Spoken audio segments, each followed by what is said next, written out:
Hello, class. In this section of the chapter 13 Moral Development lecture slides, we are going to talk about the development of moral thought. And so when we talk about moral thought, we're talking about how do children think about what is right and what is wrong? How do they reason within their minds about what is right and what is wrong?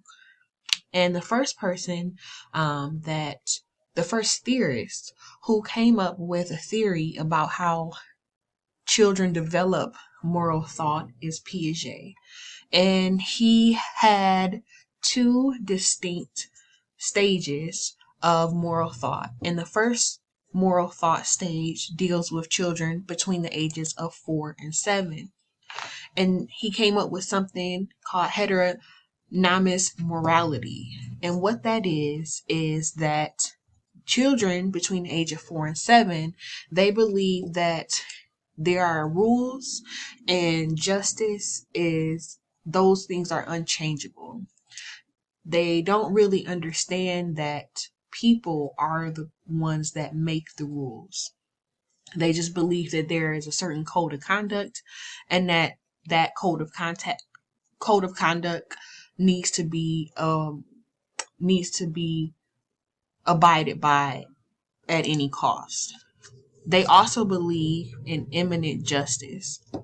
They feel like whenever they break a rule, that punishment is going to be immediate. So they think that if they break a glass, for example, that even if no one is around them, they fear that punishment is going to be immediate. They don't really understand that people have to be around them in order for them to be punished. They just automatically think that if a rule is broken, then punishment is going to be immediate. But that differs in the next stage, and that usually occurs in children ages 7 to 10 years old. Children transition gradually into the next stage of autonomous morality. In this stage, children and adults, because this is age 10 and older, believe that rules and laws are created by people. When they are judging circumstances of if people should have obeyed the law or should not have obeyed the law, they consider not only intentions, but they consider consequences. And this is different from the previous stage, because when children are age 4 to 7, they don't look at intentions. They only focus on consequences. And they also understand at this stage that punishment can only occur when there are witnesses. So if no one is around in the mall and you make a mistake and steal a pack of gum, they look at the intentions that it was a mistake, and they also look at the consequences. Hey, no one's around, so I won't get in trouble for that. They don't believe that punishment is inevitable. And with Piaget and moral thought, he believed that children are able to move through these stages because they're now beginning to have these peer relationships. And in these peer relationships, that is when they start to have a give and take relationship with other people that don't include their parents. So think about cooperation, think about sharing, having disagreements, agreements, agreeing to disagree. All of these are a part of the give and take that are a part of peers relationships. Of course, with any theory, there are criticisms. Thompson, he is a researcher of child development, he believed that children actually are not as egocentric as Piaget envisioned. So again, remember when we talked about cognitive development with Piaget, this criticism of Piaget continues that children actually are not this egocentric. And Thompson also argued that children have the resources available to understand other people's intentions and to know when other people violate moral rules. However, because children again are still developing, their understanding of morality is usually inconsistent across different situations. So they may be able to understand someone's intentions and consequences in one event, but they may not be able to understand someone's consequences and intentions in another event, or understanding of morality in that way in regards to another event that happens. Not only does Piaget have a theory that deals with moral development, but we also are going to talk about Kohlberg. And Kohlberg actually studied Piaget, and from Piaget and his own research, he actually developed his own theory of moral development. And so we're going to look at that next. Kohlberg, he developed 3 stages of moral thought based on the interviews where he presented children with a series of stories or characters faced with moral dilemmas. And so this video, we're actually going to look at one of the situations stories that he asked children. And I want you to think about how would you answer the questions after you hear this story? Every person reaches this level. The American psychologist Lawrence Kohlberg based his work on Piaget's theory of cognitive development. In order to confirm his theory of stages of moral development, Kohlberg interviewed boys between the ages of 10 and 16. He analyzed how they would justify their decision when confronted with different hypothetical moral dilemmas. We will now present to you the most famous moral dilemma Kohlberg presented to his students. Let's see what you would do.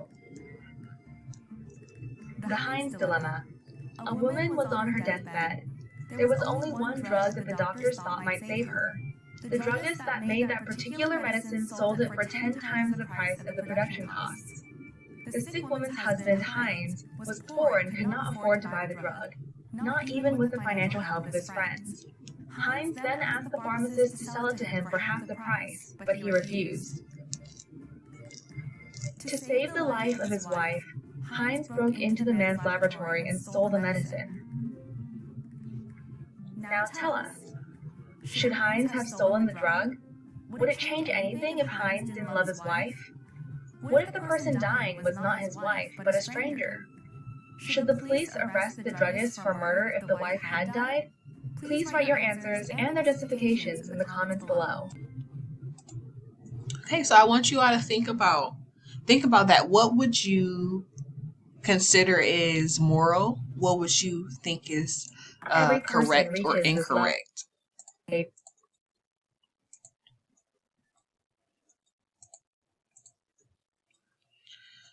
Based on these scenarios, that was an example of a scenario that Kohlberg gave to various children. He proposed 3 different levels of moral development, and he believed that in order to move through these various levels of moral development, that children and adolescents have to have a chance to be able to take the perspective of others and also to experience conflict. This conflict in being able to take the perspective of others was what was going to move the child to the next level.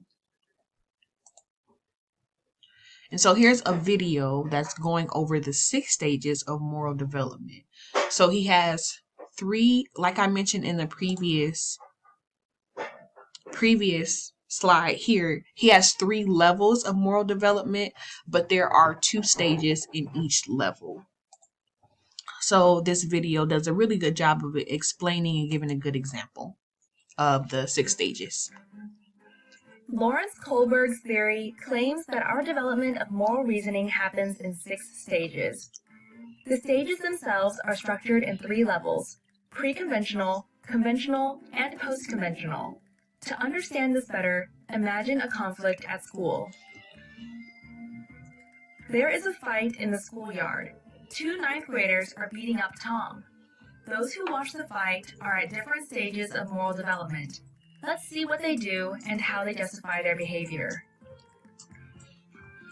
At stage 1, we make moral judgments based on obedience and punishment.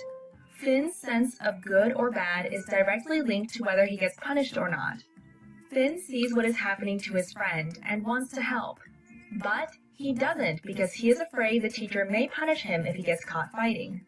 He asks himself, how can I avoid punishment? At stage 2, we are motivated by self-interest. Mary decides to intervene and help Tom. She knows that she might get punished, but she also knows that she could become a victim herself someday. If she helps Tom now, he might help her in the future.